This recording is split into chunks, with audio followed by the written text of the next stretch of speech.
thanks for making up. Thanks, Jason. Thanks so much. It's good to be here. Thanks to Jordan and all the folks at the Rogue Valley Metaphysical Library for inviting me here. I had a great time last night. We were here till after 9, and I talked a lot about what Project Censored does, talked about the architecture of censorship, talked about censorship by proxy, talked about the importance of critical media literacy education as an antidote to these challenges that we face.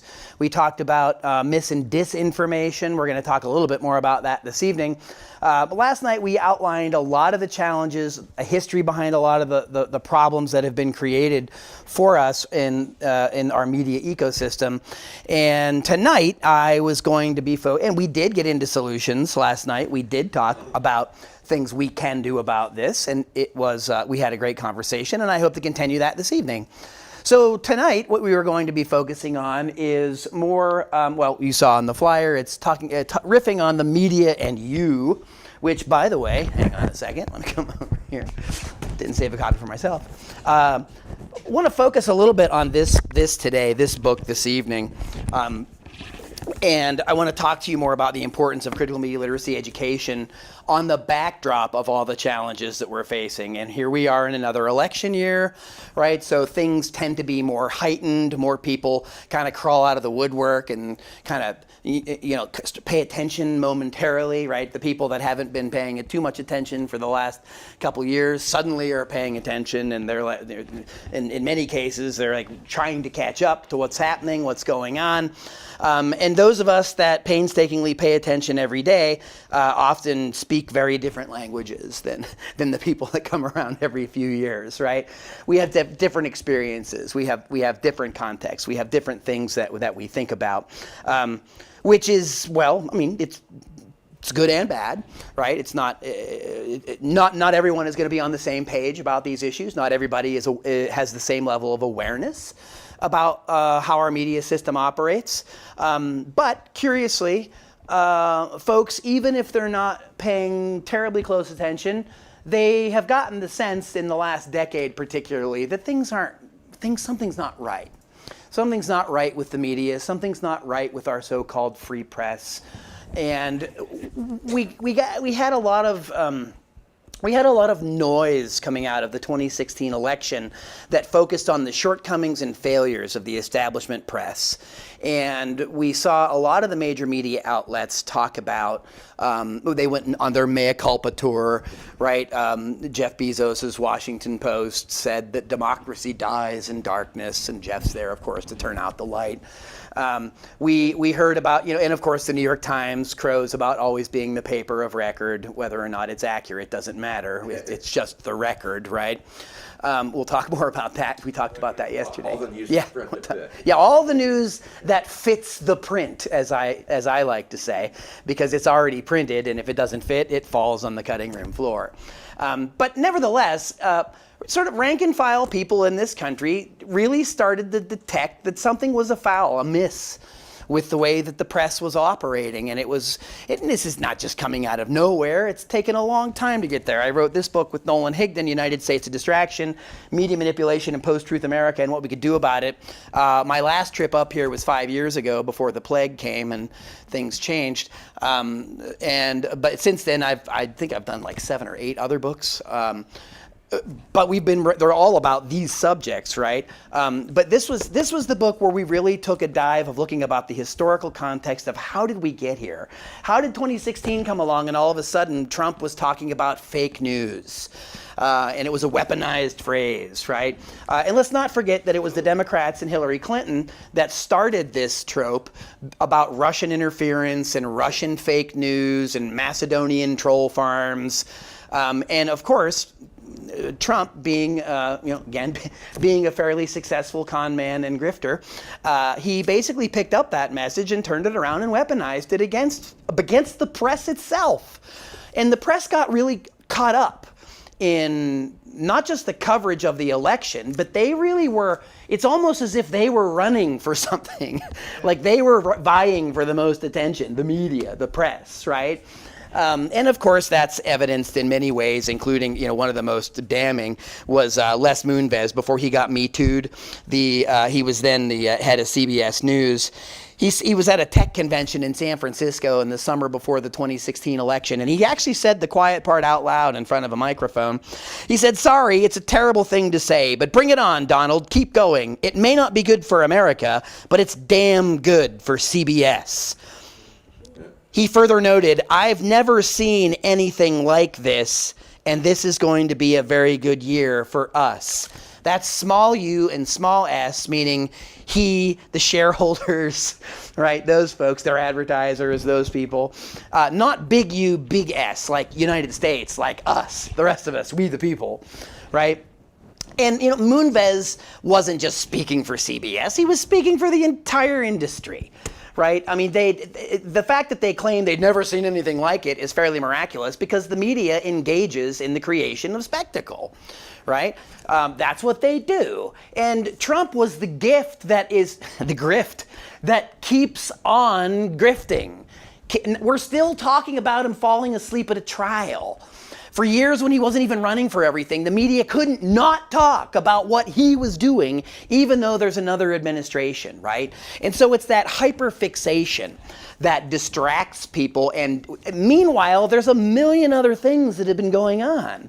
And of course, we know this because at Project Censored, we cover those stories every year. The top 25 underreported stories with media analysis. We do deja vu analysis of previously censored stories going back 40 or 50, almost 50 years now, founded in 1976. We analyze the junk food nature of news, the sensationalist nature of what they cover instead of important things. We talk about news abuse propaganda and spin and slant and distortion of news, and we give example after example of what happens and what the effect on society is. We also focus on solutions journalism and media democracy in action. So we also highlight organizations and groups that are doing what we think are really great free press kind of work. And so, we've been doing this kind of work for a long time, but what we noticed about that shifting landscape, about how the media was really starting to just insert itself into the narrative, we noticed that the public also noticed. And the public trust was really declining. Now, this has been happening for a while, right? I mean, it's such a significant and tangible issue that even the Rand Corporation, right, the think tank for the Pentagon, did an extensive study called Truth Decay, right? And they talked about a fire hose of false news and false information, and I mean, it's really interesting for me as a critical scholar to see establishment organizations like the Rand Corporation, right, which is, the brains of the military-industrial complex, taking the same interest in the same topics as people like me. So I have no doubt that there's an issue, there's a series of challenges and problems, but what the Rand Corporation wants to do about it and what we academics, journalists, right, what we would like to do about it are actually quite different, right? And what we saw coming out of the 2016 election, whether it was Congress or the major media outlets, and then the social media outlets and the companies saying like, hey, don't drag us before Congress. We don't want you to regulate us. We're not in the news business. It's not our fault people are too stupid and ignorant to understand what journalism is. We're just here for clicks and likes and shares, meaning money. So not much different than our friend Les Moonves, who was CEO of CBS News. But anyway, so this conundrum, right, this whole fake news moral panic that Trump was able to weaponize just went on for much of his administration. Now, mind you, the Washington Post started cataloging false statements from the president. I think when they finally finished counting, it was somewhere over 30,000.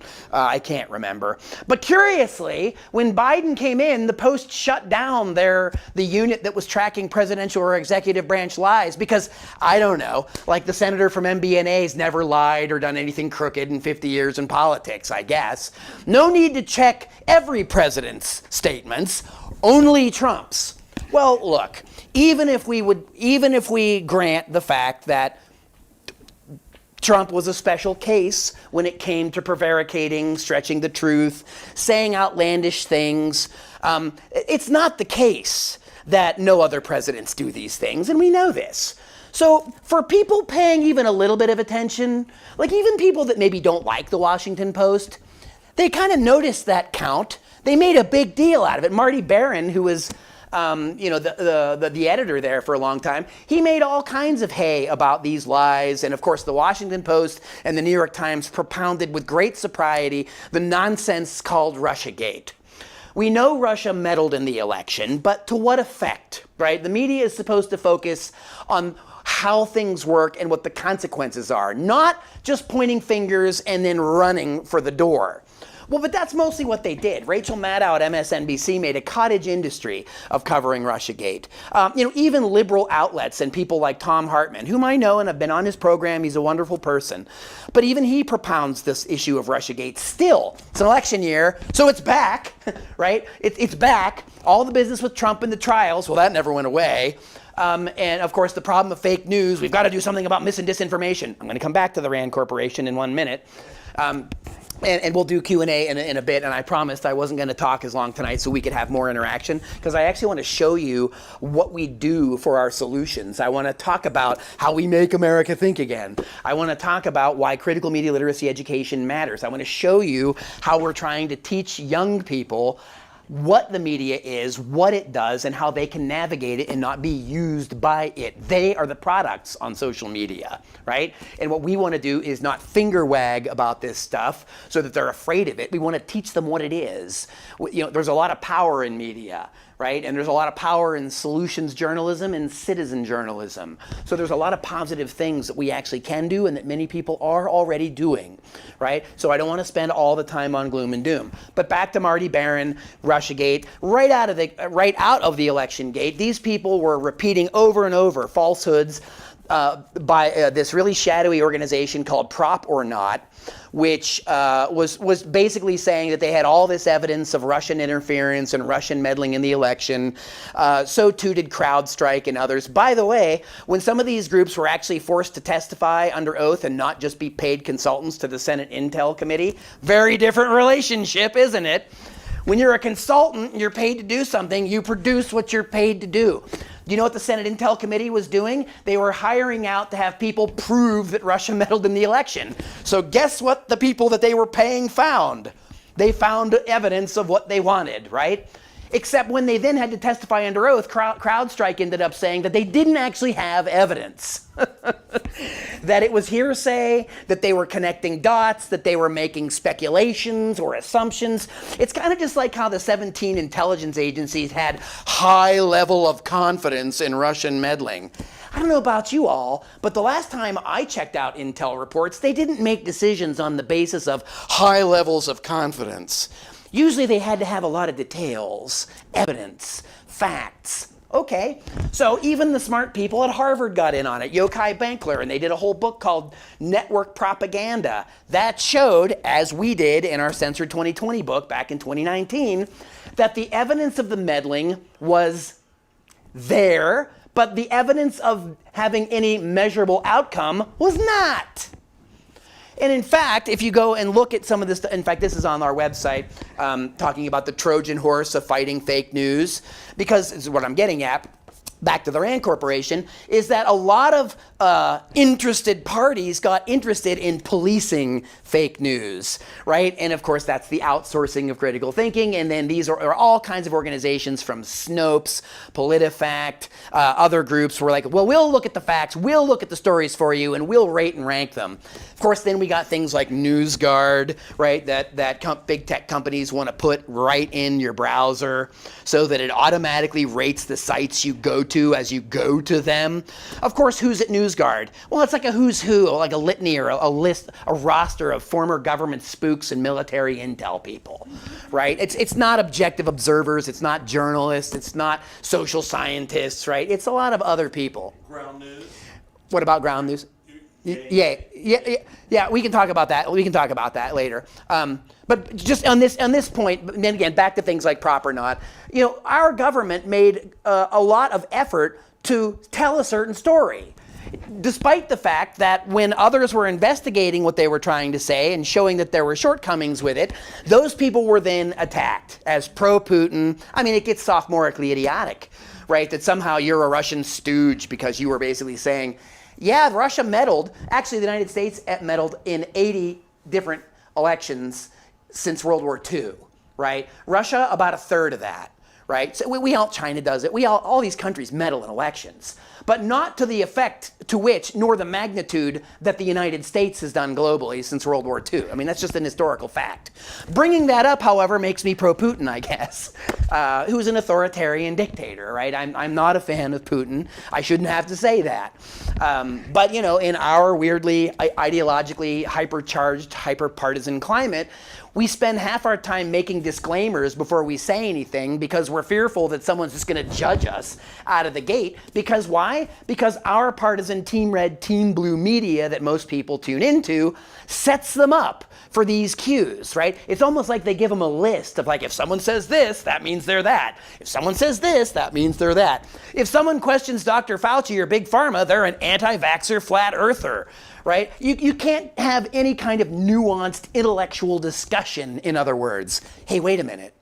I thought that's what the media and journalists were supposed to do. I thought journalists were supposed to lead those very difficult discussions. I thought they were supposed to let us hear not just from both sides, but any relevant side or perspective that was based on evidence, right? This is the principle behind how the free press can work. By the way, it's Society of Professional Journalism Ethics Week. This is Ethics Week, right? So you all invited me up here during Ethics Week. So I'm going to talk more about those ethics in a little while, because I want to contrast what we think we should be doing about the epistemic crisis in which we find ourselves, again, rather than what, say, the RAND Corporation wants to do, or NewsGuard wants to do, or these other organizations want to do. And again, last night I said this, but I'll say it again here.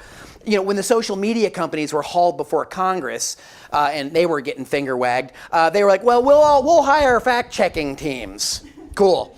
So that's, again, the who's who list coming from the military intel people, the CIA, NSA, people that have no real background in journalism or social science were being hired by Facebook and these other companies to fact check the stories. And I mentioned the one last night, which is, of course, the Atlantic Council, which is basically the PR wing of NATO.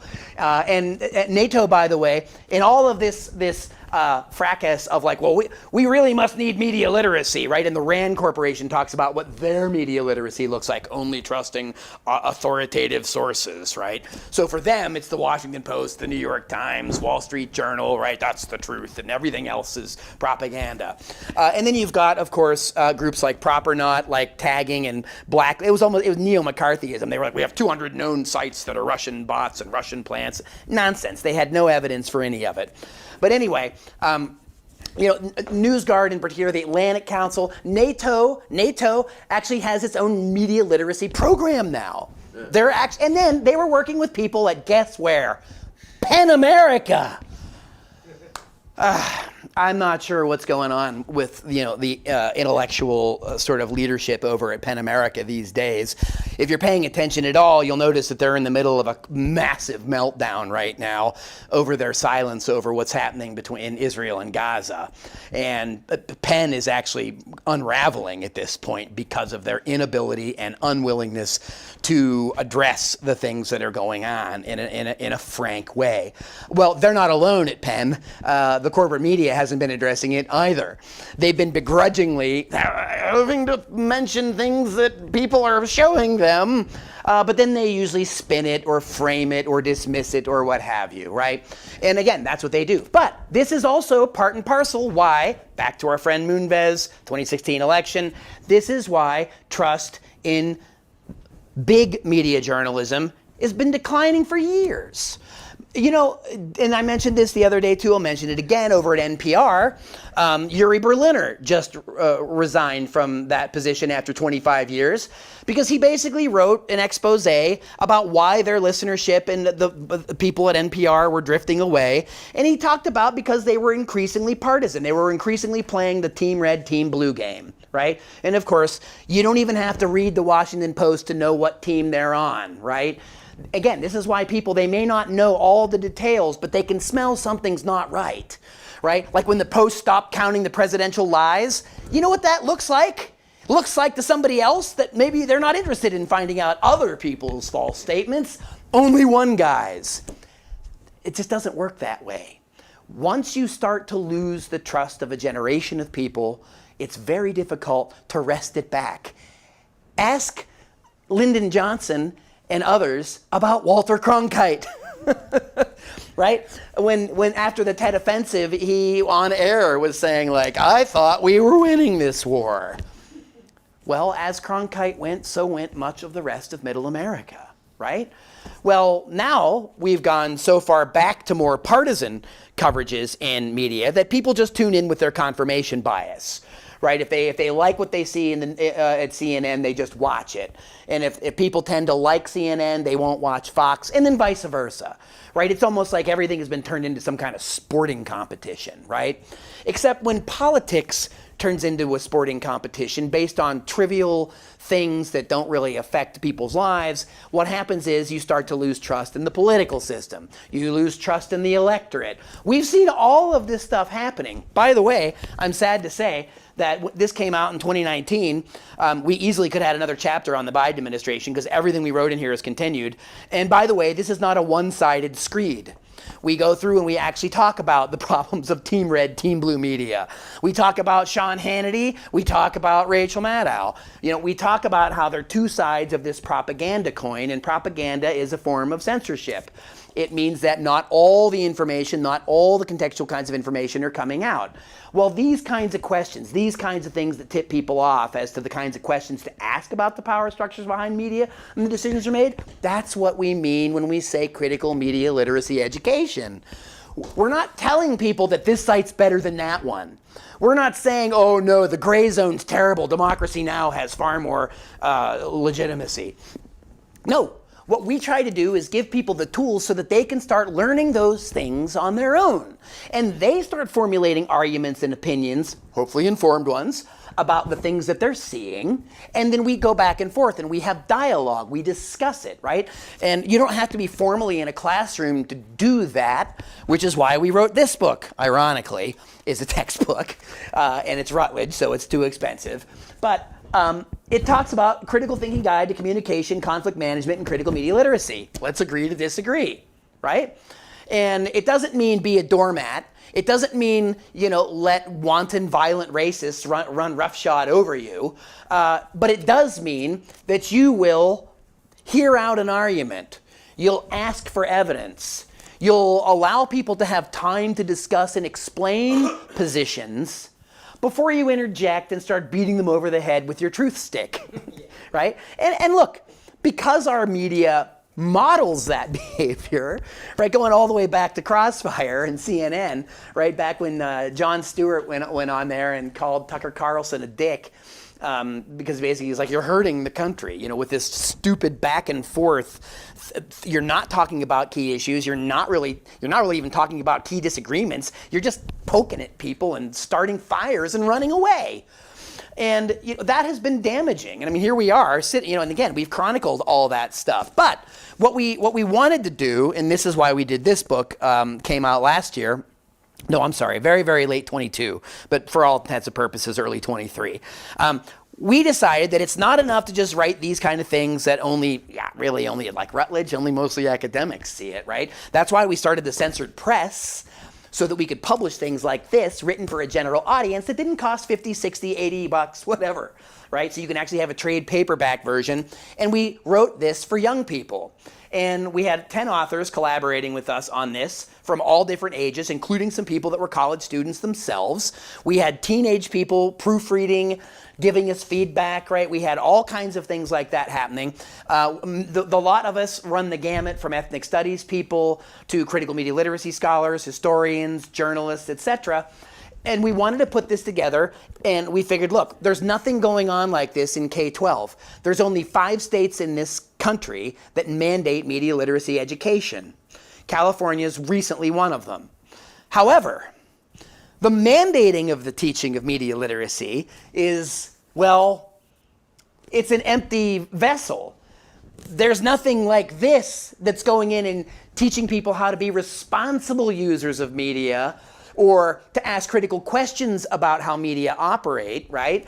And instead, a lot of the media literacy stuff we see is about gadgets and software and toys, and it's more about the outsourcing stuff. Like you go to this news, oh, we're gonna learn today about fake news. Go to Snopes.com. Let's take a look at that news story. And then you've got people going back and forth about it. And while that may be helpful for some people, and it may even get people thinking critically on their own, like as a first step, the problem with those kind of sites is they tend to be one-stop shop.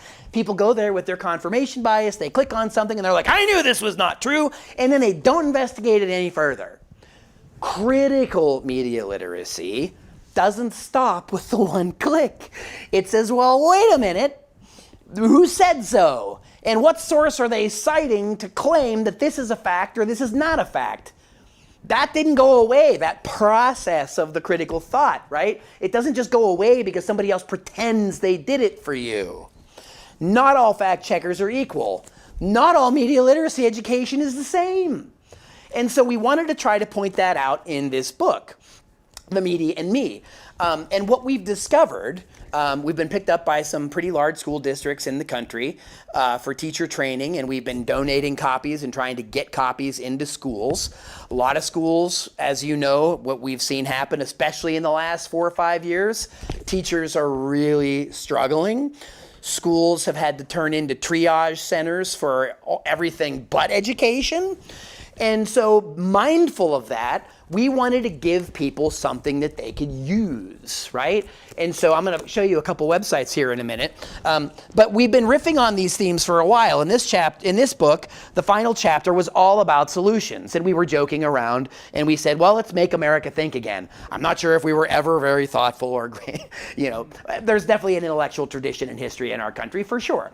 But for the most part, I mean, even H.L. Mencken 100 years ago was bemoaning the bourgeoisie, you know, and the idiot America, right? It was long before Green Day and long before Mike Judge did Idiocracy, right? Which wasn't a documentary or wasn't supposed to be. But anyway, we decided that we needed to start spending more time on solutions, and that's why we ended up writing this book that's mostly about critical thinking, empathetic listening, and how to form rational arguments. It's also a book that tries to teach people about critical theories. It's a book that tries to teach people about cognitive biases and fallacies. It also tries to teach people about a vast array of isms that permeate our society from right to left as labels, right? So that we don't get caught up or we don't get caught in to the labeling and think that just because things have labels that we no longer have to think critically or explain them, right? And that's a lot of what happens, especially when you get higher up the ladder in education, is people start, you know, there's a lot of labels and jargon, right? Well, we wanted to just demystify that kind of stuff in a way that just anybody who's interested in the topics can come away and read this and say, I've seen that before, or I get that. I didn't know there was a name for it, or I've never heard of these, you know, scholars or authors. Yeah, we put that stuff in here too. But we're more interested in the concept, so we distilled this into this. And so this, which we thought we were writing for young people, and we were, and we Censored Press, we partnered with our friends 7 Stories Press in New York, Triangle Square, which is their youth publishing arm. What we've discovered is that this book is making more rounds in the hands of teachers and parents, not just students, because, and again, we were reminded that not everybody is aware of all these terms, right? And just to give you a quick, you know, just an outline, first chapter in this book is called Looking Beneath the Surface. What is media? What's behind it? Right? We use an old metaphor of clocks, which is ironic because Gen Z and younger people, we've discovered, they're not really learning things like cursive writing anymore. They don't know the rotary phones. You know, can't blame them for that. They haven't seen that stuff. They don't remember when there was only a newspaper or 3 stations or what have you, and they don't know that stuff. They're born into this. That's why the millennial generation and youngers were referred to by education scholars at Stanford as, quote, digital natives. And there was an assumption, there's all kind of problems, but we'll just let that go for a minute. But nevertheless, the assumption was that these people are steeped in the technology, they'll figure it out. No, what the Stanford studies eventually showed was that they might be savvy about the gear, the whatever, but they don't know what's going on behind it. They don't have the historical context. And frankly, they weren't really thinking critically any more than older people, right? And so that's what we wanted to address here. And the clock metaphor that Andy Lee Roth talks about in here with us is the old, the clock with the hands on it. Like when we say things like, yo, coming in at 10 o'clock, say that to somebody under 20, and they're just like, what's happening at 10 o'clock, right? They won't look, and they'll get hit in the head with whatever's coming at them. Well, yeah, right? Horsepower. Yeah. Right. How many horses are in this thing anyway? But we were talking about even the clock has all these mechanisms behind it. And by the way, Pete Glanting is a killer artist up in, shouldn't say that, I guess we're not allowed to say it anymore. Great artist, very effective artist from Portland, Pete Glanting. Who did a lot of these really awesome pictures. I know this is a little too small, but you can see he's got the picture, and then he's got all the mechanisms and all the parts that go into making a clock. When we go and we talk about media, by the time you end up seeing what's on the screen, there's so much other stuff that you had no idea about, you weren't part of, all kinds of decisions were made before you were subjected to whatever the final product was, right? And in the terms of things like social media, the final product is really you, because these are all data mining platforms. They're after your data, right? You're the product, the user, right? And so what we wanted to start to try to teach young people isn't that Instagram's bad or TikTok's bad, unless you're a Democrat and think China's coming to get us. Like all the other platforms apparently don't have the same problems as TikTok. Right, but yeah, he sure does and did, and a lot of these companies do. So now there's actually a bill in Congress that they're trying to get through to ban TikTok, despite the fact that A, won't address the real challenge with that medium in general or social media in general. It's just going to stoke more fear and division. But again, the real issue is that it's not really a media literacy problem for the government, because they're not offering to teach people about it. I just said there's only 5 states that even teach media literacy, and they don't even talk about how they're teaching it.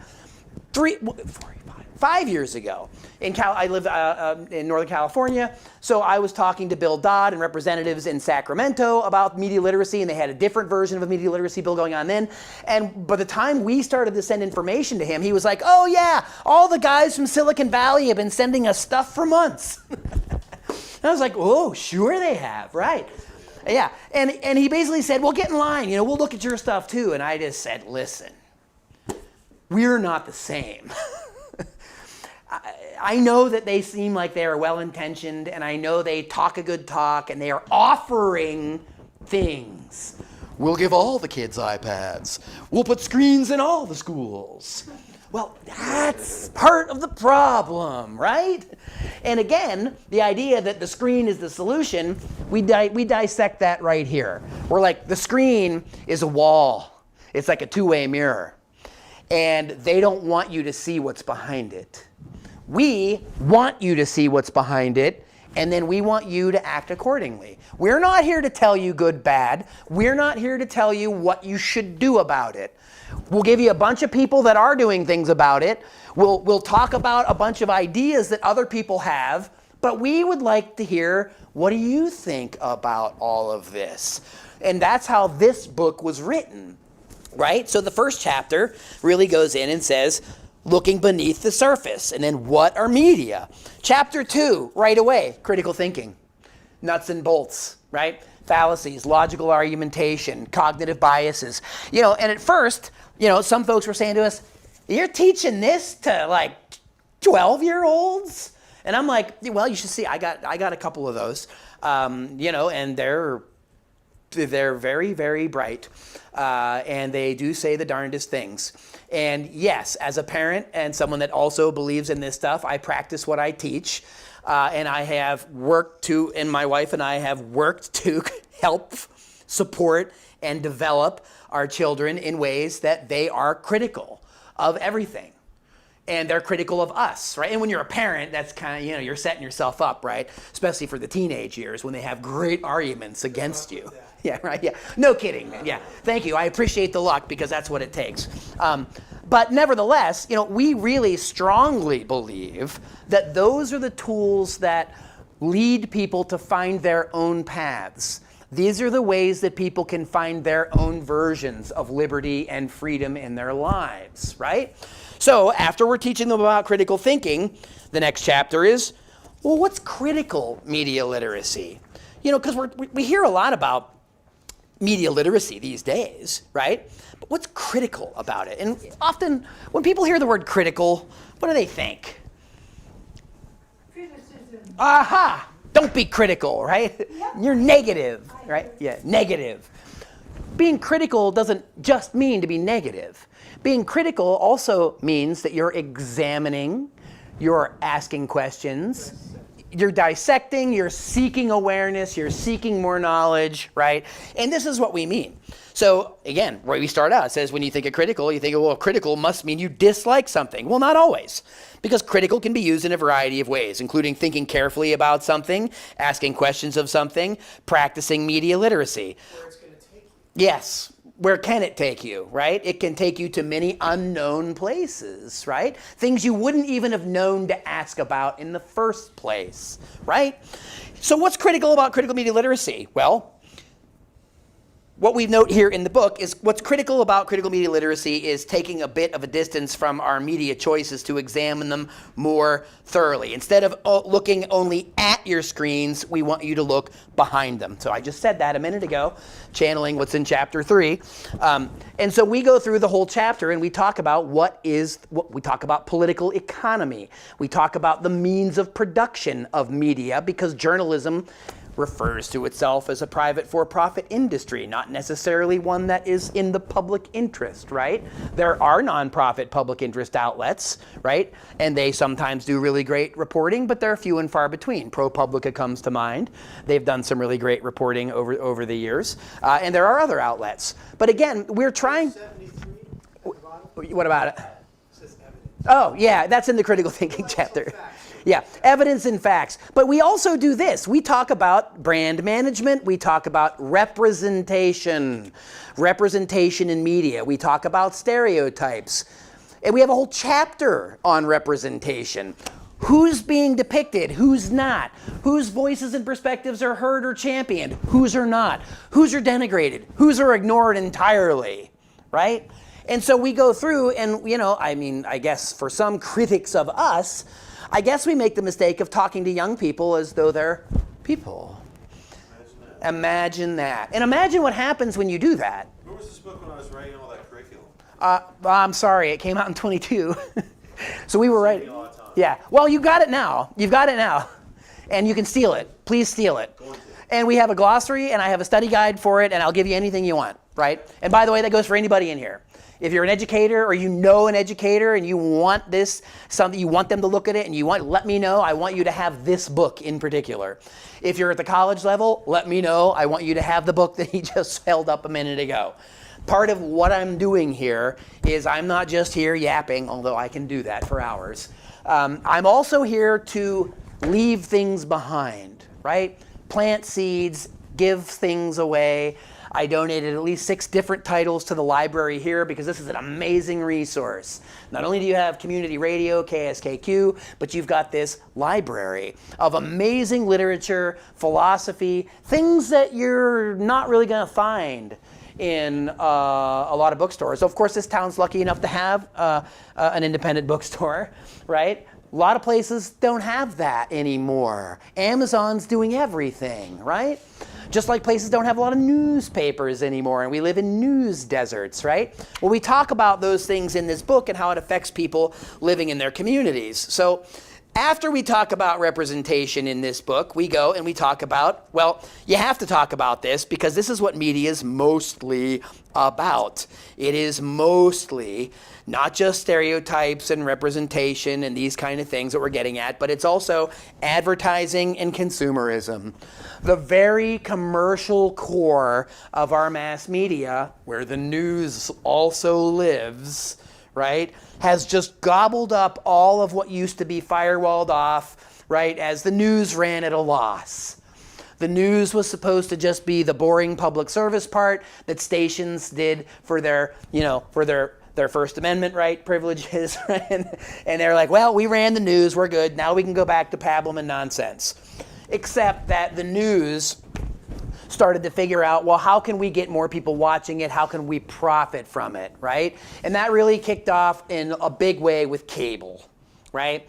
And of course, with the decline or the collapse of the Fairness Doctrine in 1987, and then the Clinton-Gingrich era telecom, only the second Telecom Act in U.S. history in 1996, that really paved the way for more consolidation of media and more profit motive to consolidate, to downsize newsrooms, and to basically just produce saccharine, schlock, what we call junk food news at Project Censored. Sensational. Pardon? Oh, absolutely. The Powell Memo goes back much further. And by the way, this book goes into the Powell Memo and goes into James Buchanan in the 50s at the University of Virginia. And Nader wrote the foreword for this, so we get into all regulatory capture and the whole 9 yards. But the Powell Memo that you're referencing, Lewis Powell, in the 70s, was basically the hand-wringing of conservatives in this country that didn't want to cede the public sphere to liberals or the left. Right, and a lot of what conservatives saw in the 60s was a big unmitigated disaster. From the free speech movement on campuses and the anti-war movements and all these uppity college kids thinking they had rights and stuff. EPA. Yeah, oh yeah, all of it.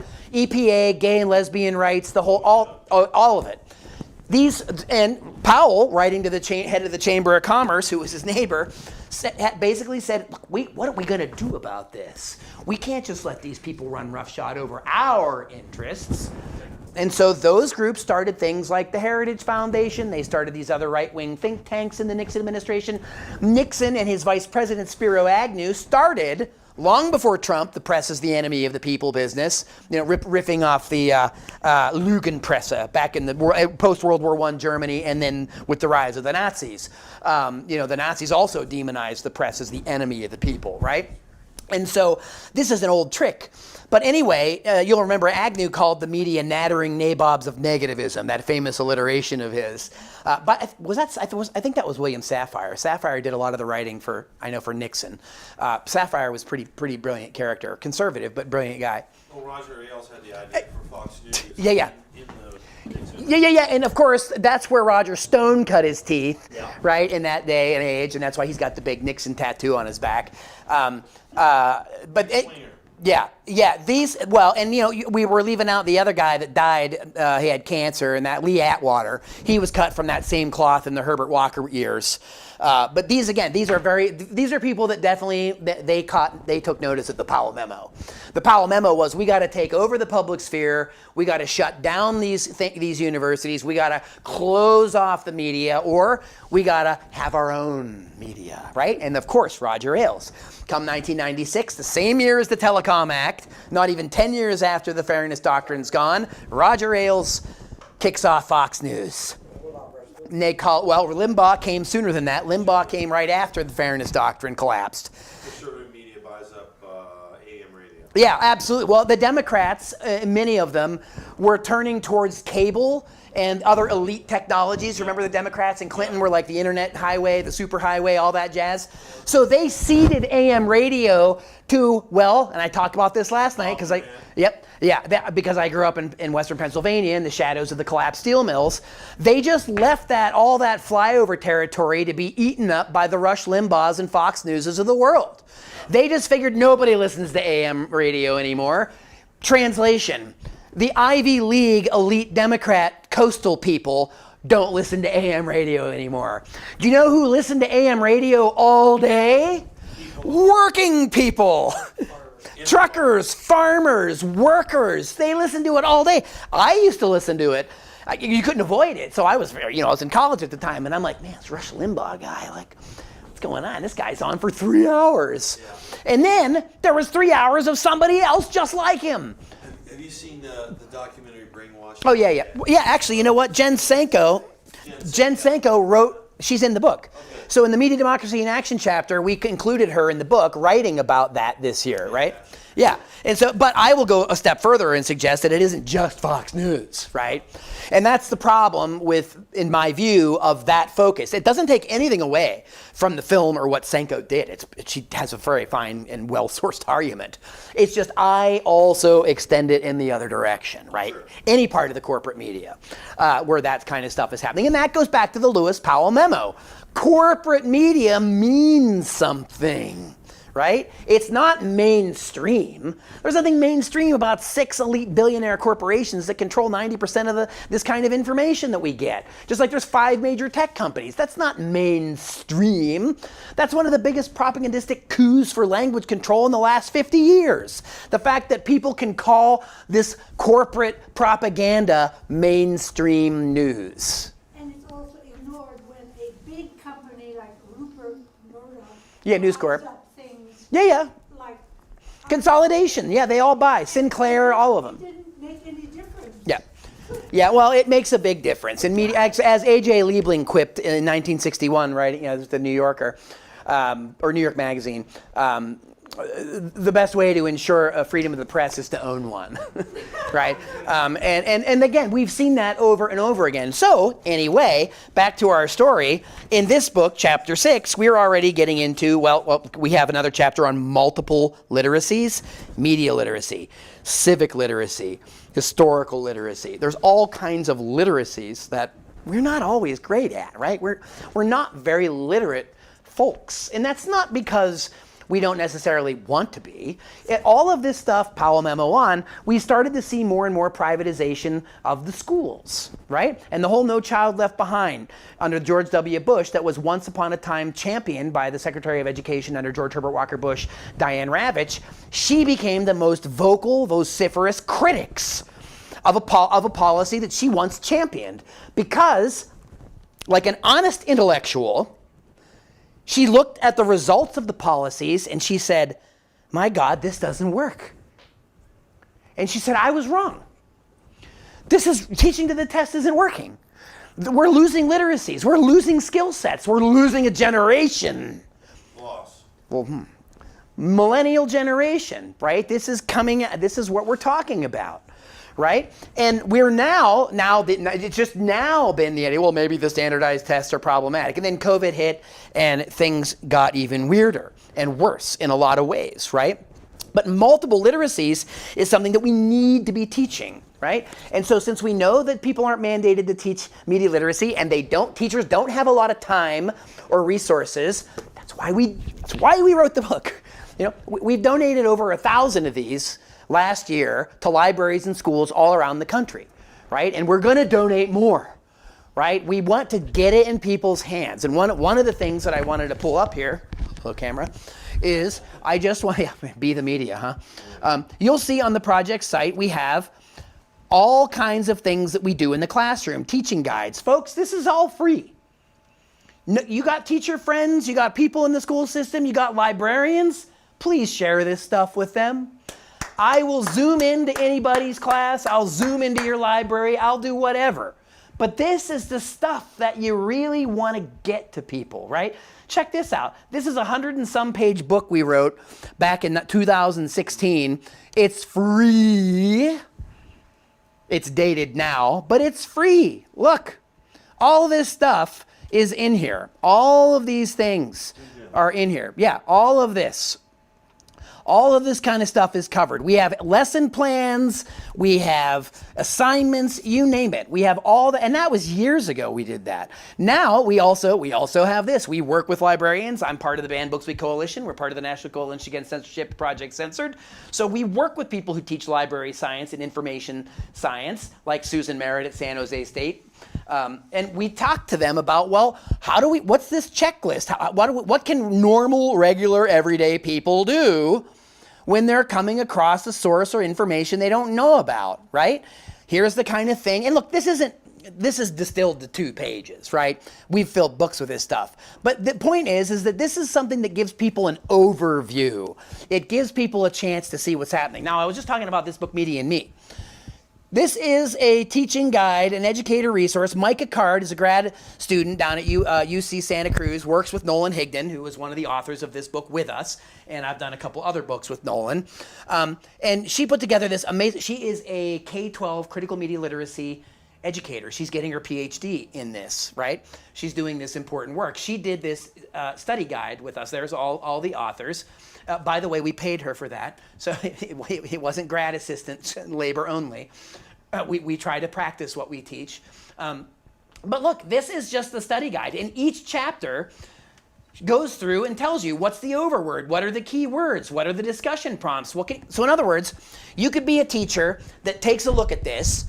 You get the book, you spend a few hours leafing through it. It's not a long book. And then what do? Well, we got the study guide. You could go right into your class next week and you could do this. There's enough information in the study guide that you could have lesson plans. You could have all kinds of lesson plans happening. And you could then take the core of this, the nuts and bolts, the basic ideas, and you can make your own. You can find your own examples. You can talk to the students about them finding their own examples, because that's when they really come into life, right? That's when the students are like, hey, I think I get this. And then they're excited to do it. And then they want to tell you about stuff that you didn't know, right? I mean, this is why it's so great being a teacher. You know, as I get to go to work, I go to teach in class. I'm back in the classroom, thank goodness. And when I get to go there, it's like I get paid to go and learn stuff. You know, I get to go and hang out with these interesting people, and I get to listen to them, and I get to try to help them. I mean, it's a real privilege to be a professor, and I teach community college. I came from a working class background, and I think I have an obligation to teach other people that had some of the same challenges I did growing up, right? I'm not knocking other schools or elite schools or other things. There's important things that happen everywhere. But for me, I think that that's where we're trying to reach just everyday people. We're trying to reach people that didn't even know they maybe were going to college, let alone knowing any of this kind of stuff, right? And so when you scroll down here, you can see right here, starts talking about what a critically media literate citizen is, talks about what the guide does, and then it goes through. Look, she goes through and takes it out. Here's what the discussion prompts are. Here's things you can do in your class. So knowing this, right? Knowing that teachers are busy people, we are handing them a whole box of tools, and we're saying, build it. We don't care we're not telling you what the house you're building looks like. You figure that out. You do that. The students will build that house. We're just here to show you that you need hammers and nails and paint and wood and a foundation. You need a foundation. You need to know what a house is. You need to know that the foundation is critical thinking skills. And then you start building it from there. You know, and so when we go through here, this is actually what we're trying to do. We're trying to show people, here's what you can do. Look, here's the whole chapter on critical thinking. Argument, logic, knowledge, fact, opinion, belief, claim, evidence, sourcing and sources, fallacies, propaganda, inference, objectivity. What's that? Right? Right? But again, these are all things that you bring into the classroom, right? And so this guide accompanying this book really helps make all this come to life, I think, in a lot of ways for people. Now, look, again, we do this in the classroom. We have a whole thing on how we do the top 25, how we research independent news stories. We have teaching guides for our other books. The point is, and look, we don't pretend that we're the only people doing this. One of the things that we pride ourselves in is building a network. We have a network of people we work with all over the country, all over the world. We actually work with the Enlightenment Initiative in Germany, that's basically like a project censored in Germany, where we now do a top 10 list that's global. And we work with judges and journalists and people all over the world now, right? We've been partnering with them for a while, and get this, over in Germany, these folks are on it. They do a whole conference in the summer where there's like thousands of people, and Deutsche Welle covers it. That's like the BBC in Germany, you know, like major news coverage that these scholars are talking about media and censorship and all these things. You can go to projectcensored.org and you can look up all the things we're doing with our German friends. But again, the point is that we strive to work with anybody who is trying to teach critical media literacy, who is trying to understand how censorship works and wants to do something about it that, well, doesn't lead to more censorship. right? We don't believe censorship is a solution. We think it's part of the problem. And censorship causes more distrust. It sows more distrust in the public. And believe you me, come hell or high water, the public eventually finds out often that they've been snookered or that something has not gone the way they were told, right? And so instead of just waiting for that to happen and go into damage control, we're proactive. We want to teach people how you can think about media. We don't want to tell people what to think about it. But again, back to the tools, back to the study guides, back to the curriculum, right? We want to show people that this can be done. And then take it, mold it. How does it work in your environmental studies class? Some people, and I have colleagues, they teach in the sciences or STEM classes, and I'm like, one of the issues that we have with STEM education is that it seems to be lacking something else. And what that is called mesh, right? Tim Wise wrote about this, various others. What's mesh? We all know what STEM is, right? The science and technology and engineering and math and all that good stuff. What the hell is mesh? You don't know, huh? Because you don't hear about mesh. I know the STEM people don't. I say this all the time at Faculty Senate. I say this all the time on campus in mixed company, right? Media literacy, ethics, sociology, and history. If you don't have that going on, you'll just go make the bomb and drop it, Oppenheimer, because why not? Look at it go. Watch me make it fizz. Well, yeah, Foghorn Leghorn, right? Going back to the Looney Tunes. If we can do it, we just will do it. Yeah, please get a hold of me. Please do. Love to hear from you. I want to join the team. Please join up. Email me ASAP and I'll get you plugged in. We're doing the ballot and the book right now. Yep, on the next book.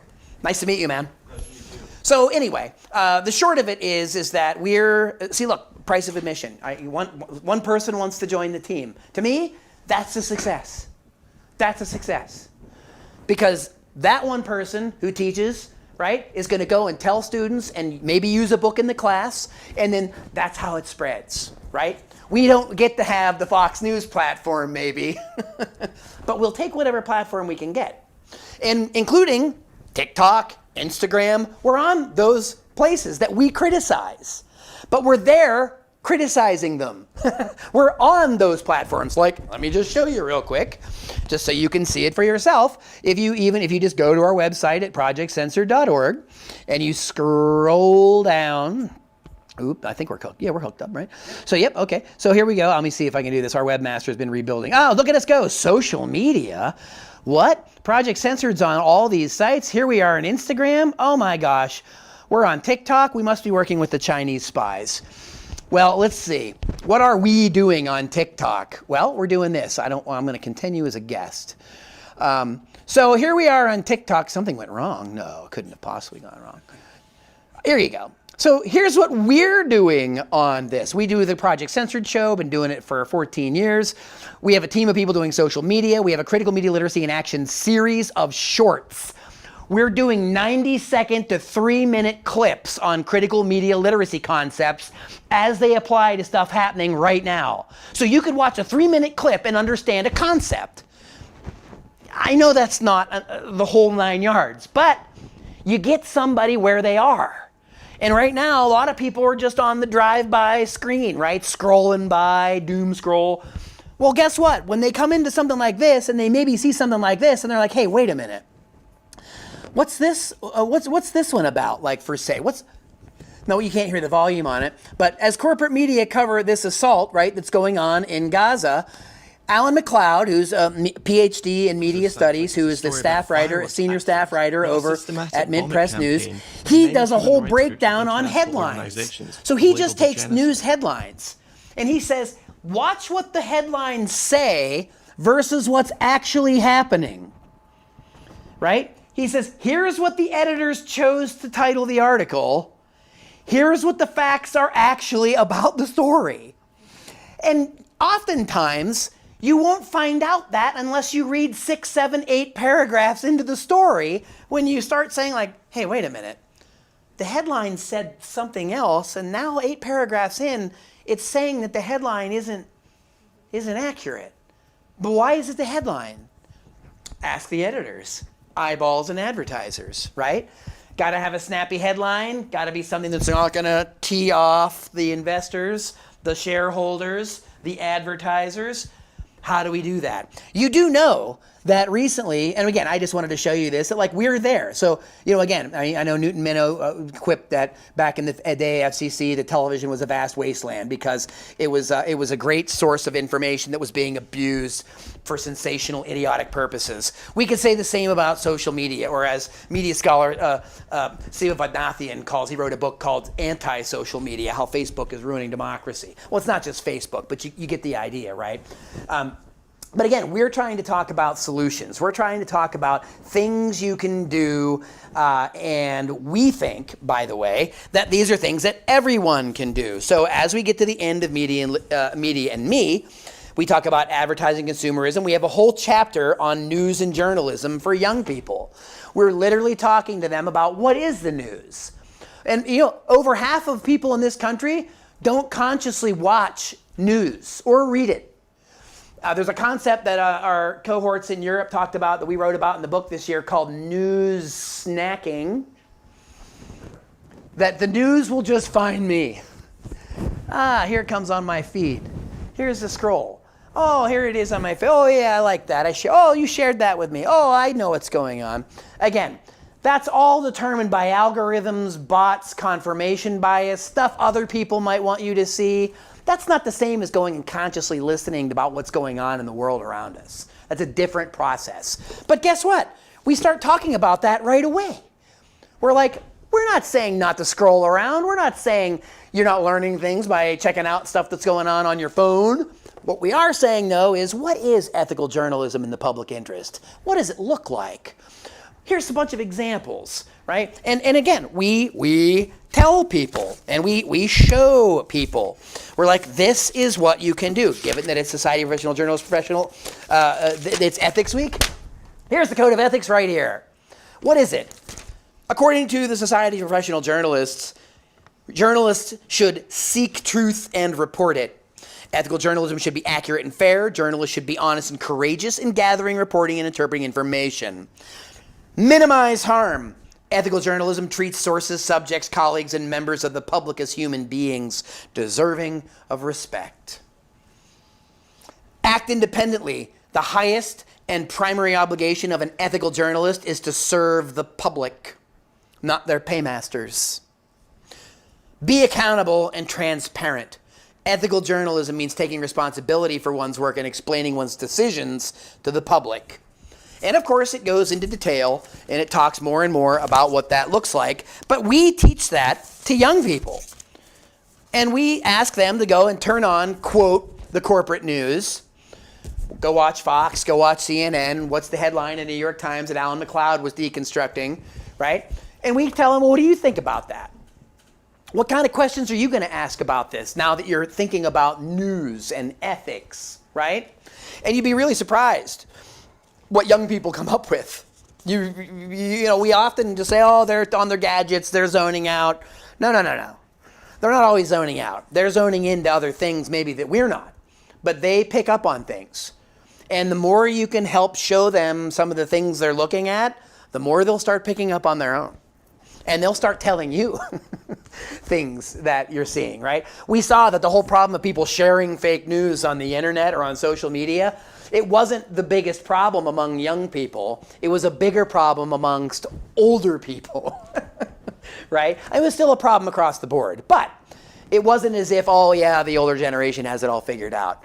No, they're just as flummoxed by this stuff as other people. And look, this problem of mis and disinformation isn't new, and the problem of people believing things based on confirmation bias is as old as we are. Jonathan Swift wrote in 1710 that falsehoods fly and the truth comes limping after. I don't know what the truth is doing, but it definitely takes a while to catch up. And if it took a while to catch up in 1710, when all they had was the printing press, now you just push a button and halfway around the world, everybody can see it. And we're curious characters. Once we think we know something, it's hard to get us to not think about it or not believe it. So even if we're confronted with different information, it's almost like we're hardwired not to accept it, that we gotta be skeptical of it. Now look, we talked last night about skepticism and cynicism and the difference between the two. Skepticism and questioning is one thing. Becoming cynical is more toxic to the body politic. Yeah. About, like, fact checking that. Sure. Because AI is going to come into play. Yeah, AI is real bad. You think AI is going to jump in and say, wait a minute, whatever was just posted there was... Look, I don't allow my students to use AI or ChatGPT on any assignments, and I have done work on ChatGPT where I look stuff up, and I'm looking myself up, and I'm like, well, it's kind of interesting what it says about me, but it's not accurate. And I look up other things that I'm well aware of, and ChatGPT stumbles along, it makes mistakes. I mean, look, as Noam Chomsky put it, it's a glorified plagiarism machine. It's ethic and moralless. It's STEM without the mesh. Once again, right? That's the challenge. That's the problem. But you're right that it's going to come. That's what people are going to use it for. I've got people in my own college saying the students are going to use it. They got to teach them how to cite ChatGPT. And I'm like, no, they need to understand why ChatGPT isn't a stand-in for doing their own thinking. Or their own, again, we live in a society where it's become a crime to do your own research. That's somehow become a big smear against people, right? Because it's like, well, so-and-so over there is saying something totally off the wall, and so they're like, they just did their own research. Not everybody is the same. Lots of people that do their own research, quote unquote, may or may not have advanced degrees, may or may not write books, but you got to judge these folks or their arguments by the efficacy of them on how well they're transparently sourced and supported by facts. You can't get away from that. And you can't let AI tell you what isn't a fact. That's part of the challenge that we're facing, is the techno-determinists and the techno-chauvinists of Silicon Valley. They want to keep, even though they're exacerbating the problem, they want to cash in on solutions that won't fix it. It'll address the surface, it'll band-aid it, it'll be quick and easy. They'll always promise us that. In the process, they'll learn more about us. They'll learn and they'll train their machines, right? This is all part of this process, which is, again, why last night, I know when you were here, we were talking a little bit about George Orwell, a little bit about Aldous Huxley. I like to talk about where the two meet in 1985 with Neil Postman, with a little book called Amusing Ourselves to Death, right? Where Postman talked about the challenges of both Huxley and Orwell, and that it wouldn't just be the authoritarian sort of surveillance state that would be the death of us. It would be our own sort of fatuous nature and addiction to pleasure. And we would create technologies that would feed those pleasures above all else. Facts and reality be damned. Are we there yet? Pretty close. So anyway, I'm going to wrap up in 1 minute because I want to hear from you. And I just want to finish by saying, by the time we get to the end of this book, what do you want to do? A resource guide. The book ends with a question asking the students. You just read this or went over it in class with your teachers. What do you want to do? What do you think your role in this ecosystem happens to be? And we say, we want them to maneuver like critically media literate citizens. We want them to engage with media at a slower pace. Slow down. Not everything happens in nanoseconds just because Silicon Valley does, right? That's an issue. We got to slow down. Defend freedom of expression as a human right. Well, look, Article 19 was part of the Universal Declaration of Human Rights. That came out of World War II. That's an important document. Universal Declaration of Human Rights in Article 19 talks about the importance of free speech and expression. It's very significant. We don't teach that history to young people. We don't talk about what's in those articles, and we don't talk about why and where it came from. We don't talk about the Geneva Conventions and international law and war crimes like we need to because, well, they're a little too relevant. And sometimes the people committing them, well, are us. And we don't like to apply these things to ourselves. It's difficult. But these are the difficult things that we need to address. We talk about increasing the amount of valuable media content, acknowledging context and history, understanding and analyzing representation. Who are the owners of and the producers of media? What does independent media do that the corporate media don't do? What does your community radio station do that the corporate media don't want to talk about? That's important, right? That matters.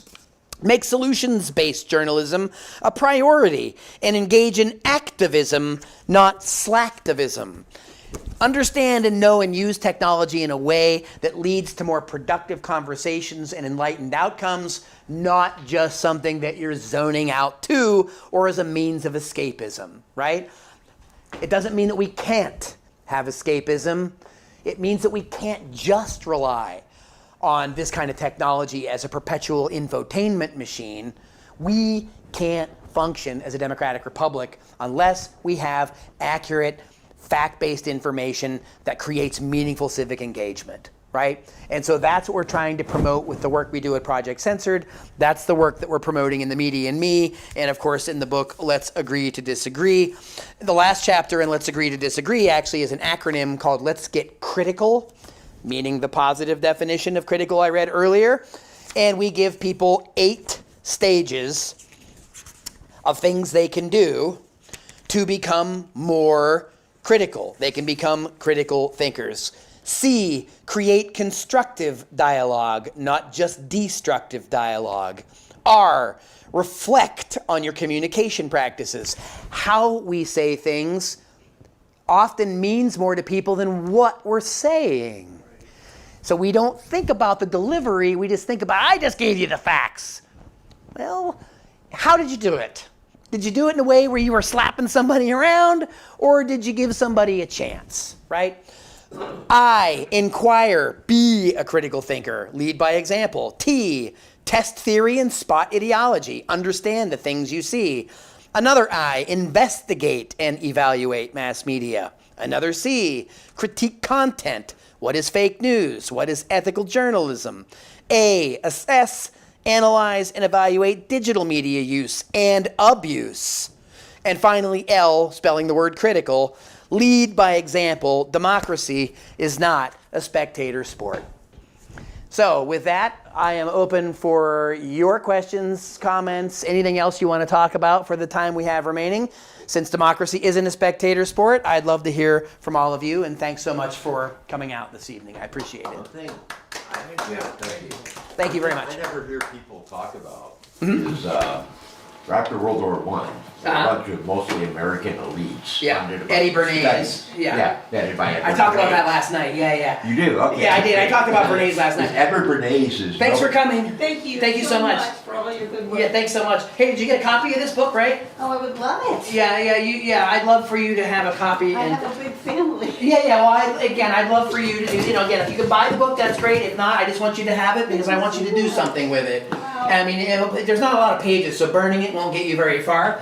So once you're done with it, give it to someone else. Absolutely. Thanks so much. And I've just always considered Bernays to be the most He's the godfather of nobody's propaganda. ever heard of. Yeah, I teach about him every semester. I teach the book Propaganda, written in 1928. I talk. Heard you talk about it. Not tonight, no. But I've done whole shows on Bernays. Actually goes to the Creel Commission, George Creel, who is the head of the Committee on Public Information, which was started by the Woodrow Wilson administration. After he won the 1916 election, running as a peace candidate. Yeah. World War I started in 1914. He kept us out of war was his slogan.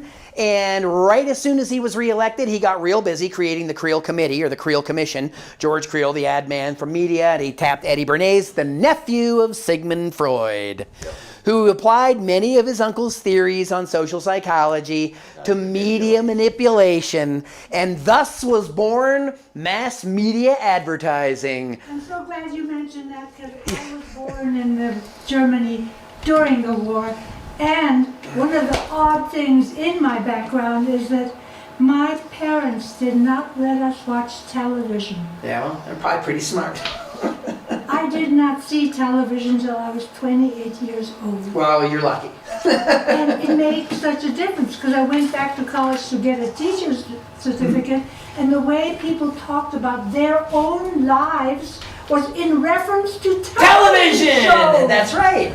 That's So- when such and such was in the air. Yeah. Everything is junk food news. And interesting you say that, because when I referenced Newton Minow earlier, he was on the FCC with Nick Johnson. That's in the 60s and 70s. And it's Minow that in, I think it was 1961 or 2, he was giving a talk, and he literally called television a vast wasteland, not because of its potential, but because of what it was used for, right? It basically set the tone for social and political and cultural dialogue. It set the frame for what was considered acceptable realms of disagreement. Anything outside of it was considered conspiracy, cuckoo, weird, crazy stuff. Anything in, well, you could wildly debate about these two ideas, but nothing beyond it, right? And so this technological development, and again, back to Bernays, they had the newspapers and of course commercial radio started in 1920, but Bernays didn't even have that. But you know what they did have? Silent movies. And movie theaters were packed with people in the teens, right? And billboards and newspapers and magazines and pamphlets. And so the Creel Commission with Bernays, they had 75,000 volunteers that went all around the country, and they would speak at theaters, and they would speak between when they would change the reels. And they were called 4-Minute Men. So if you go back to the early days of the War for Independence, we had the Minutemen. They could be ready to fight the British in a minute. Well, I guess in the 20th century, it took 4 minutes to get ready. But you know what the 4 minutes were? That's how long it took to change a movie reel. And they were called 4-Minute Men because while the reel was changing and somebody was going to get up and go to the bathroom or do something else, they would say like, hey, grab some wood, bub. Do you know what the Germans are doing? They're ripping arms off of Belgian babies. They're sinking passenger vessels. They're monsters. Well, they were sinking passenger vessels that were carrying munitions to France and England. The Germans were doing terrible things, but they weren't ripping arms off of Belgian babies. Germany was doing bad things, but so was England, and so was France, and they were all bogged down in a trench warfare. They couldn't invade America. These people were telling them that the Germans are going to invade Red Bank, New Jersey with 300,000 troops. Impossible. Couldn't happen. But the fear is what they stoked in people. And then Wilson, as that's ramping up, they had the mandatory conscription, they had the Espionage Act, and the Sedition Act. So then you couldn't criticize the president or a politician about war, and if you did, you could be convicted as a spy, right? And right now, we have, yes, well then that's the first Red Scare. Right after the war ended, A. Mitchell Palmer, the Attorney General, went on the first Red Scare, where they round up in the Palmer raid 700-800 people, and they sent them to the Soviet Union on the Soviet Ark, even if they weren't Russian. This is the whole beginning and the tarring and feathering of these people. Well, look, they've been doing that forever with organized labor, the anarchists in Chicago, Haymarket, right? And then, of course, after that, the anarchists took out one of their capitalist presidents in McKinley, and so they were going to go after them whole hog. They went after labor, they went after Marxists, communists, socialists, anything to the left of the Democratic Party, right? And in that, we saw some unity between the Democrats and Republicans, oftentimes, right? But that's the climate that Bernays came out of. And Wilson, because the people started to come on board and align with the things they were being told, Wilson was able to pass crazy things like the Espionage Act and the Sedition Act. Right now, probably one of the bravest publishers in the 21st century that we published a book about, Guilty of Journalism, Julian Assange, has been rotting in the Belmarsh prison for 5 years. He has been on trial. For why? What was his crime? Exposing through WikiLeaks the collateral murder video with Chelsea Manning, exposing the CIA and Vault 7, that they can make it look like anybody interferes from elections all over the world. One of the censored stories we did in the last year was how the CIA actively was trying to kill Assange when he was locked up in the embassy, in the Ecuadorian embassy. And they spied on him, and they were talking about assassinating him, right? And then somehow, the people in the UK think that if he's extradited and charged under the Espionage Act, he's not even an American citizen, that somehow all will be right with the world, right? Somehow that's going to fix things, right? And again, this is again why media literacy is important, and I'm really glad you brought up Bernays and you brought up that story, is because this isn't new. We've been practicing this kind of propaganda for 100 years. Another underappreciated thing about Bernays, too, is that his main central point that he taught is you need to get people to their Emotions and their not feelings. logic. No, not at all. And Facts. And this is what Bernays did well. And Bernays lived a long life. He went on to do propaganda about Guatemala, the banana republics. He was also responsible in the 20s for torches of freedom, right? Cigarettes, getting women smoking cigarettes. Women's rights. Bernays had a long career of propaganda, right? In fact, there's a really great book that might even be in the library somewhere around here. What's it called? The Social History of Spin. Damn it, I'm blanking on it right now. I think it came out in '96. It's a great book, but it's a history of basically of Bernays and all the stuff that he had going on basically for most of the 20th century. You were going to say? One thing that television does is it cuts out family dialogue at the dinner table. Oh yeah, it stops people from having conversation because people retreat to their focused on that screens. screen Yeah. And you're not talking to each other. Well, it's interesting that you bring that out because that's why we wrote Let's Agree to Disagree, because it was about the lost art of dialogue. We're a country of soliloquies and monologues, right? And well, here we are in Ashland, so we have plenty of soliloquies going on over at the Playhouse. But we don't talk to each other. We talk over each other. We talk past each other, or we just don't talk at all. Right? Or we find only the person that's the sounding board and they're like, I think what you think. We think the same things. We're not thinking at all. Right? And we preach to the choir, right? And it's nice to practice with the choir. It's nice to be around some like-minded people for sure. But you got to watch out because as human beings, we like to litmus test things. And even if we have 9 out of 10 things in common, we'll fixate on that one area that just we don't see eye to eye. And you probably all experienced this in your lives. You'll find somebody that will no longer want to have anything to do with you because of one thing that you don't agree about. You know, and you just sit there and you're just like... Liberals are really bad at that, actually. Actually, just human beings are, but it's not just a right-wing thing that Fox News people do. The liberal side of that spectrum is just as guilty of these things, and the elitism that oozes from a lot of the cable news sites is insulting to the general public, which turns people off, right? And then if they hear you trying to make any argument that reminds them of that, they stop listening to you, right? They won't treat you like an individual because they lump it all together. You're just another one of those people trying to get me to think something else. You're just trying to control the narrative. Well, notice, the more we got off leash with the fake news thing, it gave people permission to stop hearing anything they didn't want to hear. And just say, yep, that's fake news. Yep, that's fake news. Nope, that's fake news. Shutting down the dialogue required to ascertain whether or not something is accurate. And even if it's not entirely accurate, there might be a perspective or something in there that helps us understand why somebody was more susceptible to a certain thing. Now we're back to emotions, now we're back to Bernays, now we're back to experience. A whole thing that we've seen in this last 10 years coming out of the left, in particular in academia, is the supremacy of experience, lived experience, and identity, which is totally subjective. It is the postmodern subjectivity that undergirds the post-truth conundrum that we find ourselves. That's not to say that there's nothing to learn from that and lived experiences don't matter. I did not say that at all. But the supremacy of that is the only thing that we can understand, or it's the only thing that is true or valuable. I think that's missing the big picture. The big picture is way bigger than the one lived experience or even the collective lived experiences. There's a lot of other lived experiences that are now being cast aside because they've had their time. They've had their day. People aren't about their time and their day. This is something that we have to grapple with going through our lives, throughout our lives, throughout the many stages of our lives, throughout the many social circles that we come in and out of in our lives. And that's work. And sometimes the older we get, the more tired we get. Sometimes the more impatient we get. Sometimes we start to think we know a lot, and maybe we do. But that never means that we know everything. And that never means that there's nothing that you can learn from someone else. And so empathetic listening is a big part of the critical media literacy, platform for us, because it's not just about you saying your thing.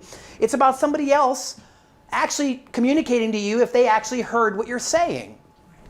In other words, you tell me something, And then I'll try to say it back to you as I'm understanding it so that you maybe can correct me. You can say, no, I didn't say that, right? But we don't often give people that courtesy, and we often don't make that space or that time. Only in certain workshops. Well, like this one, I guess. But I'm not giving you all enough time, so please. So, I don't know, it's kind of a statement question, I Sure. don't know what, but, I'm also from California, Huh? and, I don't know how to say this. Okay, so you're talking about Fox News and CNN News and, all these different news stations. Well, I kind of like stopped listening to them because I have lived in 38 states. And, I've been as far as New York, I've been, down South Mississippi, I've been Southern California, I'm from Northern California, right? I've been to Hawaii, I've been to Canada, I've traveled a lot. And depending on, so like you go to a place, like I'm from Humboldt recently, and you talk to them about issues that's going on here, and they're like, or I'll call my brother in Arizona, or I'll call my friend in Connecticut, and I go, hey, what do you know about this? What do you know about this? What do you know about this? And they all have different stories. And they all will say, oh yeah, I got that on Fox News. And I'm like, what Fox News did you listen to? Yeah. Because that's not the one I'm listening to. Yeah. And this TikTok thing, I have learned more on TikTok from the news because people don't have censors. They just tell you how it is, and I love it. And It can be refreshing. Yeah, but I also want to know the other side. That's why I'm really glad they invited me here, because I want to learn how to, I'm learning how to be a public speaker now, and and the people will constantly go, well, why do you feel that way? Where did you get, did you get your information? So, the question is, everybody has their own ideas, and how do you filter through what they're saying and what they're saying, and like, what is the truth? Well, that's a great question. And Lee McIntyre at MIT wrote this little book called Post-Truth right around the same time we were doing United States of Distraction. It's a great short book that talks about what do we mean when we say post-truth. I don't believe in post-truth, neither does McIntyre. But what is truth? Right? Post-truth is almost like Colbert truthiness. It's sort of like, well, it feels right to me. It must be true. I don't need evidence. I have cognitive biases like implicit bias and confirmation bias. And this tells me that this feels right to me. And of course, I get that. We all have some strain of that. But, there are these kind of things called objective facts. There are empirical realities, right? And we do bring anything we have to the table to interpret them. I remember years and years ago when I was as a student in college, first class I had was a psych class, interestingly enough. And the old psych experiment, he'd call a bunch of students up around a table and they'd say, describe what you see. And of course everybody would, basically be describing the same table, but they were describing it from where they were standing. So they were drawing it or whatever, and everything looked different, but it was the same table. Right? And they were just like, wherever you go, there you are. I think Howard Zinn's kids wrote a book called that. They were in psychology. That implies that like those things are with you and they're important to you, but you also need to figure out what are those things and where do you draw a line with them in order to objectively see what might be going on in the world or with other people. And it's a conscious decision. You got to have the switch has to be turned on to do it. And I can tell you that you can turn the switch off, but it gets really difficult. Like my switch doesn't go off. And my switch hasn't gone off since I was probably 13. It just doesn't go off. I don't have an off switch. Imagine we had 6 legs. Yeah, imagine. Then we would have 6 opinions, couldn't we? Yeah, well, now this whole phrase of, on the other hand, what if we had more hands? Yeah. Because there's much more than 2 opinions. Well, there are more than 2 perspectives to most issues. Yes. And by distilling them to 2, it's called the false dilemma or a binary dilemma. Yeah. But our entire political system is the false dilemma. Yeah, right? We only have 2 parties. Yeah, right. So, but to kind of at least how I was hearing you, and you can tell me if you think that this maybe fits. But what I was kind of taking from what you were saying was leading me to something that McIntyre wrote about here that is probably a good note to kind of, start wrapping up on, because I don't want to keep people here past 9 o'clock like yesterday. Whether we are liberals or conservatives, and again, that's the binary, but putting that aside for a minute, whether we're liberals or conservatives, we're all prone to the sorts of cognitive biases that can lead to post-truth, or post-truth kind of an illusion of thinking, right? One should not assume that post-truth arises only from others, or that its results are somebody else's problem, right? It's something that we should take responsibility for. It's something we should try to prevent doing on our own. It's something that we should politely call out in others when we see it in ways that they might hear it. That might not be easy. In fact, maybe we don't make it all the time. There's no written law that says we can bridge all the divides, right? But if you're not coming to a situation where you're interested in building the bridge and you're building a wall, then you're never gonna get over whatever that divide is, and that can be very toxic when we have to work in a society that is incredibly diverse. There's a lot of different perspectives and a lot of different ways that people can do things, and we have really been corralled, going back to the 20s, we've been corralled into these sort of false senses that we're a critical and thoughtful society. We have we have democratic choices of political parties. We have news from this source and news from that source. But I can tell you, and if you take a look at what capitalism has done to all of these kind of small d democratic, small r Republican endeavors, it's basically distilled everything down to choices. Where we have 500 choices of toothpaste or deodorants or cars or whatever else, but only 2 candidates, right? And again, we never seem to draw the court. Is being tried. Well, look, both of them are, well up in years. One of them has 91 criminal counts against them. The other one is supporting a genocide halfway around the world. Yes. And both the major parties have a majority of people that really wish anybody else was running. Right, and then when I mentioned this last night, but it warrants re-mentioning, the Democrats have now resurfaced Hillary Clinton, right, just in time for her deplorables comments, right? Remember that, when she was calling people deplorables, and like basically half the country was just like, look, man, we had issues with y'all before, but what are you talking about? Like, you don't even, now we know that you really don't care about what's happening in the flyover states, right? And that's poor politics. That's a dumb move, right? But these people are so elite and disconnected that they just don't care, right? They don't care about those outcomes because they don't care about what happens to regular people.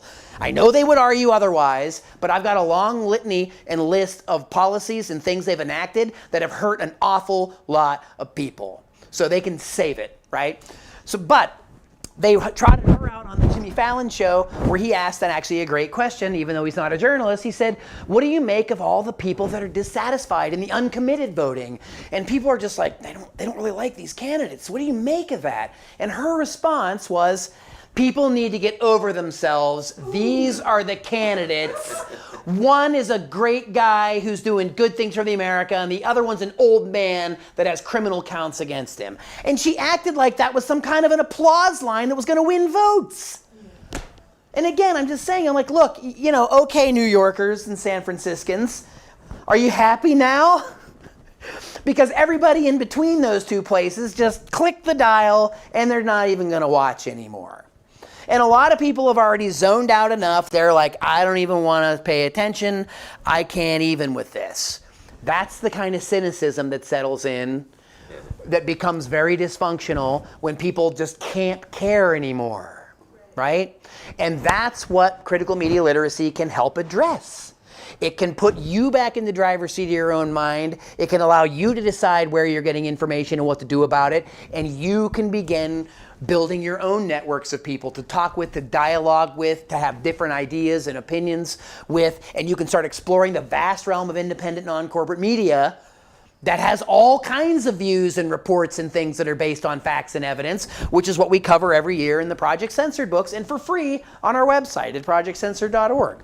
So again, we think that if we invite people to learn these things and we show people that there are so many possibilities, that we trust that people will utilize those things in ways that won't only be cynical and self-serving, because they'll understand the benefit of sharing it with the public and the power of community. And that's what critical media literacy really helps instill in people, is to understand that we're in these things together, and so we need to understand them together, right? And it doesn't mean we understand them the same way, but it means we can talk about them.